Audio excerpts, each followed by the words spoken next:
لو أنزلنا هذا القرآن على جبل لرأيته خاشعا متصدعا من خشية الله وتلك الأمثال نضربها للناس لعلهم يتفكرون. الحمد لله والصلاة والسلام على رسول الله وعلى آله وصحبه ومن والاه. السلام عليكم ورحمة الله. برزان خوش خام لواني 235 لواني كاين تفسير القرآن بيروز بيما وخزمتان بمن بس رزامندي خواي قولي وهوادان بيوي آزي السودي لور بقرن. أعوذ بالله من الشيطان الرجيم. بسم الله الرحمن الرحيم. ما كان إبراهيم يهوديا ولا نصرانيا ولكن كان حنيفا مسلما وما كان من المشركين. خوش بسنا هلا مناقشة أهل كتاب خوي قول سبحانه وتعالى ديال اللدو آت بيش أوا باسي لوكر كوا جولكو ديان مناقشان لبين يكتريها بكوا هر يقلوان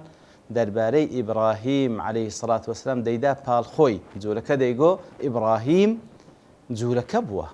نصراني كان ديانقو إبراهيم نصراني بوا مع العلم وكخواي قول دفرميتن توراة وإنزيل لدواي إبراهيم دابا زيدي كو مناقشة وقضية كان أقر عقل تانها بي صدير حقتي إبراهيم بازكاة. ما كان إبراهيم يهوديا ولا نصرانيا. إبراهيم عليه الصلاة والسلام لا يهودي ولا نصراني بوا. طبعا لا بيش يهودية النصرانية هاتية. إبراهيم عليه الصلاة والسلام أبو الأنبياء أصلا موسى وعيسى عليهم الصلاة والسلام بتسندين صال لدواء إبراهيم هاتينا. وانهم أو بيغمران كاتين لدواء إبراهيم لنوي إبراهيم عليه الصلاة والسلام. چەندین سەد ساڵ لە دوای هاتین دەی باشە بە شێوەیە تو دەڵێیت جوولەکەیان دیان ما كان إبراهيم يهوديا ولا نصرانيا نەجوولەکە بووە نەدیانیش بووە ولكن كان حنيفا مسلما. إبراهيم عليه الصلاة والسلام حنيف بووە. حنيف بمعنى مائلا عن كل شرك.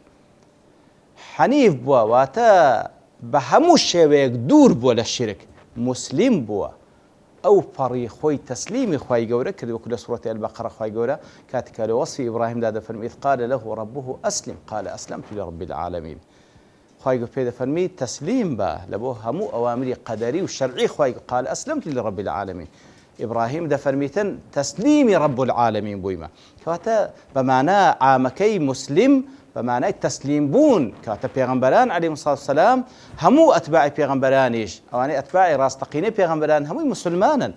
مسلمان بمعنى عامكي كواتا تسليمي أمري خواي قورة ولا أوامري قدري وشرعي كواتا إبراهيم عليه الصلاة والسلام نجو لكبوا ونديان مسلمان بوا ولكن حنيفا مسلم حنيف بوا لهمو شركة لهمو دين شي باطل مسلم بوا خوي تسليمي رب العالمين كرديا وما كان من المشركين بهج شويق لريزي مشركان نبوة إبراهيم عليه الصلاة والسلام وما كان من المشركين وكزانا دفن من تعريض بأهل كتاب أو نقول مشركا بهج شويق إبراهيم لريزي مشركان نبوة كواتا وكو زولكو ديان بلا شريكان لبو خواي قولوا بريار دا أو حقته لتسندين زي قا خواي قولوا تأكيد للصدقات وكاوان مشركا إبراهيم بهج شويق لمشركان نبوة موحد بوا مسلم بوا حنيف بوا. إن أولى الناس بإبراهيم للذين اتبعوه وهذا النبي والذين آمنوا. زخواي قولا أو حقدتوا بعد دكاتوا يعني سبحان الله إبراهيم عليه الصلاة والسلام همو أواني كوا لسر هردين يقبن خويان بأتباعي أو دزان يعني سبحان الله إبراهيم عليه الصلاة والسلام كسيك حتى الرجل قيامتيش خواي قول مكانته زور برزي بيبخشي حتى للاي أتباعي دين باطلة كان سبحان الله بفخر شانازي وإخوان دنا بال إبراهيم عليه الصلاة والسلام واجعل لي لسان صدق في الآخرين ياكل دعاء كانبو خوايا بتسعك باز بكريم لدواي خوشم يتر فعلا كابراي لسر باطليش بي خوش أخوي بداتا بال إبراهيم عليه الصلاة والسلام خواي قد فرمي نخير وانا بو بلكو نزيكترين كز لإبراهيم تشيا إن أولى الناس بإبراهيم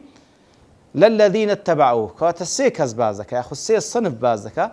للذين اتبعوه يكم أواني كوا متبعي راستقيني أو بن لزماني وي لزماني خوي تشي متبعي وي بو أوانا لهم كسق لين زيكترن أويك دو وهذا النبي أو بيغمبرا كمحمد المصطفى صلى الله عليه وسلم. وهذا النبي لبرولكات تابزيني أو قرآن تنها محمد المصطفى موجودة كواتا نزيك ترين كزل إبراهيم عليه الصلاة والسلام أو كسان كشوين كوتي أو بن لزمان خوي وهروها أو بيغمبر عليه الصلاة والسلام والذين آمنوا وإيمان داران لأمتي إسلام وإيمان داران لأتباع بيغمبر صلى الله عليه وسلم بل لبرو أتباع بيغمبر صلى الله عليه وسلم إيمان داران لأمتي إسلام نزيك ترين كسن لإبراهيم لسن نهزي أون للتوحيد ملة أبيكم إبراهيم لسن نهزي أون وهرو حتى على مناسك حج الله زور مناسك ديكاش عيني حسب شريعة إبراهيم هاتي عليه الصلاة والسلام كواتا نزيك ترين كز لإبراهيم نجو لكي ونديانيشا يكم كز أوانيش وين كوتي من الزمان خوي دوام أو بيغمبري كخاتم بيغمبري عليه الصلاة والسلام سيم همو إيمان داري أمتي محمد صلى الله عليه وسلم عيني نزيك ترين كسا لإبراهيم عليه الصلاة والسلام والله ولي المؤمنين لسلوي هموشان الله سبحانه وتعالى ولي همو إيمان دارك لإبراهيم ولمحمد المصطفى ولعيسى ولموسى عليه الصلاة والسلام البيغمبران كان يكمي إيمان داران أو زل همو إيمان داران راستقينا الله ولي هموانا سبحانه وتعالى الله سبحانه وتعالى بالبشتيانا ولي بمعنى ليردا ولايتي خاص ده بمعنى بالبشتيانا ناصريانا بسريان ديخي دفاعيان لذكاء الله ولي المؤمنين براستي واش فخر الشانازي شي زور لبو إيمان دار راستقينا ذلك بأن الله مولى الذين آمنوا وأن الكافرين لا مولى لهم الله سبحانه وتعالى خاون يانا وصاحب يانا بالبشتيان دكا وبسريان ديخي ودفاعيان لذكاء وانزا أخوائي قد فني ودت طائفة من أهل الكتاب لو يضلونكم وما يضلون إلا أنفسهم وما يشعرون ود الطائفة ود بمعنى محبتي قلبي دي أو بري خوشويستي بي قلت ود كواتا بربدل بيان خوش الطائفيك كوماليك لأهل كتاب بربدل بيان خوش لو يضلونكم أنقو قمرابكا سبحان الله كوماليك لأهل كتاب زخواي يقول بإنصافه بس يعني كواتا همو يوانين بلام كوماليك لوان بربدل بيان خوشة أنقو قمرابكا أز بحملات تبشيري بحملات تهويد بأنواع حملات بأنواع حملات كذا كان لبويك ومسلمانات الشكو قمان بين الذين كان ودد بربدل بيان خوشة كوماليك لو أنا بربدل بيان خوشة كأنقو قمرابكا بلام وما يضلون إلا أنفسهم بلام لنتيجة دا أوان خوان زياتر قمرادكا بلام وما يشعرون هستي بياناكم كواتلير دا وكزانا دفن بتشيويك أوان خوان قمرادكا بمحاولة كردني قمرا كردني إيمان داران أوان زياتر قمرادبن چونکە بەڕاستی ئەوە سنەتی خوای گەورەیە هەر چاکەیە کە دەیکەی خوای گەورە لە دنیاش پاداشت داتەوە بۆی کەوا موفق دەکە لە بۆ چاکەی تر بەڵام هەر خراپەیە کە دەیکەی بە تایبەتی کەوا بتەوێ خەڵکی گومڕا بکەی کەوا قیمەی خراپەیە بە تەئکید ئەو خراپەکاری کە دەیکەی دەبیتە نەتیجەی ئەوەی کەوا بە خۆت زیاتر گومڕابی چونکە نەتیجەی خراپە ئەوەی کەوا خوای گەورە سوبحانەهو وتعالا تەوفیق خۆی لێت دەچێشتەوە هەندەی دیکە دەکەویە ناو گومڕایی کەواتە ئەوان پڕ بەدڵ پێیان خۆشە کۆمەڵێک لەوان پڕ بەدڵ پێیان خۆشە ئەنگۆ گومڕا بکەن بەڵام لە نەتیجەدا خوای گەورە ثەباتین گۆت داتن ئەوەی کەوا ئەهلی ثەباتە ئەوانی کەوا مستحقن بە ثەبات ئەوانی کەوا دامەزراون لەسەر دینەکەیان ئەوان گومڕا نابن بەڵام لە نەتیجەدا بە محاولەکردنی خۆیان لە بۆ گومڕاکردنی گۆ بە خۆیان زیاتر گومڕا دەبن بەڵام هەستی پێ ناکەن يا أهل الكتاب لم تكفرون بآيات الله وأنتم تشهدون سبحان الله خواهي قول إذا مخاطبة عندك وبيان يا رسول الله يا أهل الكتاب لم تكفرون بآيات الله لبرتسي كفر بآتكان إخوادكن لبرتسي كفر بآتكان إخواي قول دكن أو آتانك وآياتي بينات القرآن بيروز دابزيا هموي بلغي روشنن آياتي بينات وروشن كروشن وخواي دفن مبيناتيشن لجيجات كذا فرمي لبرتي كفر بآتكان خواي يقول كزور زور واضح وروشن كروشن وأنتم تشهدون لكاتك دانجوش شاهدين يعني علم تام بيه علم يشواك بتساي خوتان وكو أوي بكوا شتكتان بتساي خوتان دي تبي هندلي يقين بن علمي يقين تان هي وآتان خواي يقول حق لبرتي كفري بهذا كان سبحان الله پاشان دەفەرمی یا ئەهل الكتاب لم تلبسون الحق بالباطل وتكتمون الحق وأنتم تعلمون. يا أهل الكتاب يا أهل الكتاب لم تلبسون. طبعا هەر کاتێکەوە مخاطبیانەکە بە یا ئەهل الكتاب تاوەکو ئەوەی لە دڵیان بجوڵێنیکەوە ئەنگۆ ئەهلی کتابکەوە ئەسڵ وایە کار بە کتابەکەی خۆتان بکەن، کاتێشکەوە کار بەو کتابی خۆتان دەکەن هانتان دە لە بۆیکەوە ئیمان بە پێغەمبەری خاتەمین، چونکە باسی کرا لە کتێبەکەی خۆتان. ئەنگۆ کاتێکەوە پێتان دەگوترا لە کتاب پێویستە هەست بە مەسئولیەتی سەرشانتان بکەن. لم تلبسون الحق بالباطل. لەبس بەمعنای خەڵت دێ سبحان الله، لەبەرچی حەق تێکەڵی باتیل دەکەن. لم تلبسون الحق بالباطل، لەبەرچی حەق تێکەڵی باتیل دەکەن سبحان الله. فعلا یەک لە ئوسلوبەکانی گومڕاکردن کەوا ئەهلی کتاب بەکاری دەینی لە بۆ ئەتباعەکانی خۆی و لە بۆ موسڵمانانیش ئەوەی کەوا حەق و باتڵ تێکەڵی یەک دەکەن. هەندێک لەو حەقەی کە پێیانە طبعا بەتەکید حەقیان لۆ دابەزێ، بەڵام ئەوان هەستاین ئەو حەقیان تێکەڵی باتڵ کردیە. یان سبحان الله وەش خەتەرێکی گەورەیە، هەتا جار وایە کەسانێک لە ئومەتی ئیسلامیش بەو قەزەی مبتەلا دەبی. ئەو حەقی کە لە قورئان و سونەدا هەیە دەینی و بەخۆی حەقە، ئەوجا هەندێک باتڵی تێکەڵ دەکات لەوەی کەوا باتڵەکەی خۆی ڕواز پێ بدا سبحان الله. لەبەرەوەی ئەگەر باتڵێکی سەرف باز بکە هەموو خەڵک دەزانی ئەوە باتڵە و کەس باوەڕی پێ ناکە. هەندێک حەق دەینی ئین صح التعبیر وەکو هێوێن تێی دەکاتن تاوەکو خۆشی بکە سبحان الله. هەندێک لە حەق دەینی تاوەکو خەڵکەش پێ هەڵخەڵەتێ ئەوجا پڕی باتڵیشی دەکا. خۆی لەبەرچی حەق و باتڵ تێکەڵی یەک دەکەن. لم تلبسون الحق بالباطل وتكتمون الحق وأنتم تعلمون. وهروها حق كتم دكن أو حقي كبيتان كتمي دكن ديشارنوا وأنتم تعلمون لكاتك دا دزان أو حقا بتايبتي درباري پیغمبر صلى الله عليه وسلم تاك ديان زاني أو حقا تاك ديان زاني أو پیغمبري كوا خوا سبحانه وتعالى باسي كرديا لا كتابك أوان كوا لسر زماني پیغمبر كان عليه الصلاة والسلام باس كرايا وخواي قرد فرميتن كوا عيسى عليه الصلاة والسلام باسي ذكر لباين مبشرا برسول يأتي من بعد اسمه أحمد مجداني بيدا بهاتني پیغمبري صلى الله عليه وسلم كوا كوتا پیغمبرا كواتا لبرتي أو حقيقة بيتانا ديشارنو لكاتك دا كديزانن بيقينوا أو پیغمبري كوا لكتابكي خوتان لسر زماني پیغمبركي خوتان باس كرا يعني سبحان الله خواي قرد بصيغي تعجب ليان دا برسي براسي شاني تعجب وسرسرمانة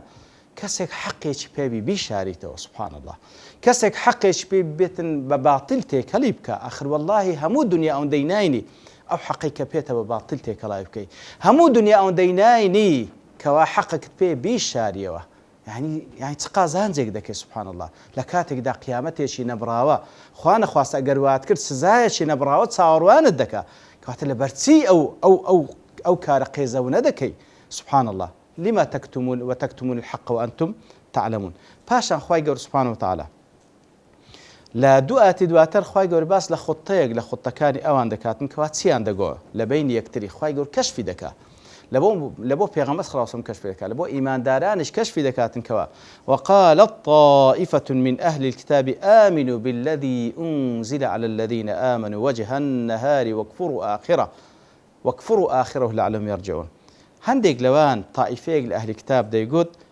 بە یەکتریان دەگۆ خۆتیان دادەن ئامینوا بالذی ئونزل على الذین آمنوا ئیمان بینن بەو کتێبەی کە لە بۆ ئیمانداران لە ئومەتی ئیسلام دابەزێکەوە قورئانە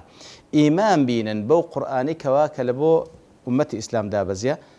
لە سەرەتای سبەینە واتە سبەینێ وەرن ئیمان بینن وەکفڕوا ئاخرە بەڵام هێوارەکەی کوفری پێ بکەن سبحان الله لعلهم يرجعون لەبەرچی وا بکەن تاوکو ئەوانیش پەشیمان بنەوە بگەڕێنەوە لە دینەکانی. مەقسەد لێرەدا چییە؟ باعتیبار وەرن لە سبەینەوە سەری سبەینێ وەرن کۆمەڵێک لە ناخۆیان ئەوان کە هاندەن وەرن بە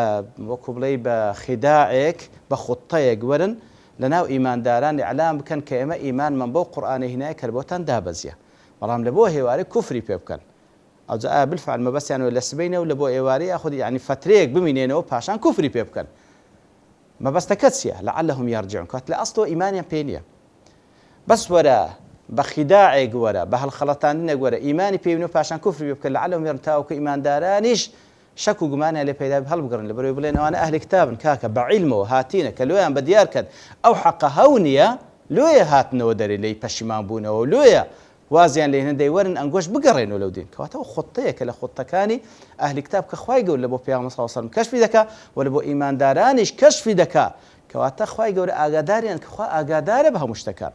خوتەکانیان معروفە لای خوای گەورە سبحانه وتعالى بۆ پێغەمبەرەکەشی کەشفی کردی صلی الله علیه و سلم لە بۆ ئیماندارانش کەشفی دەکا تاوەکو پێی هەڵنەخەڵەتێن ئیتر بەڕاستی ئەو کەسە زۆر گەمژەیە کە پیلان دەجێڕی دژی دینی خوا سبحانه وتعالى چونکە خوا صاحبی ئەو دینێ و خوای گەورەش ئاگادارە بە هەموو شتەکان ئەو پیلانەی کە بە شەو لە تاریکایی دەیجێڕن خوا پێ ئاگادارە و خوای گەورەش پیلان دژی ئەوان دەجێڕی و کەشفی دەکاتن ئیتر لێرەشدا دیارە کاتەکە تەواو دەبێت بە پشتیوانی خوای گەورە لەوانەی داهاتوو دينه وخزمة آتكام زيادة الباسلي وذكين وصلى الله وسلم على نبينا محمد وعلى آله وصحبه أجمعين وآخر دعوانا الحمد لله رب العالمين. لو أنزلنا هذا القرآن على جبل لرأيته خاشعا متصدعا من خشية الله وتلك الأمثال نضربها للناس لعلهم يتفكرون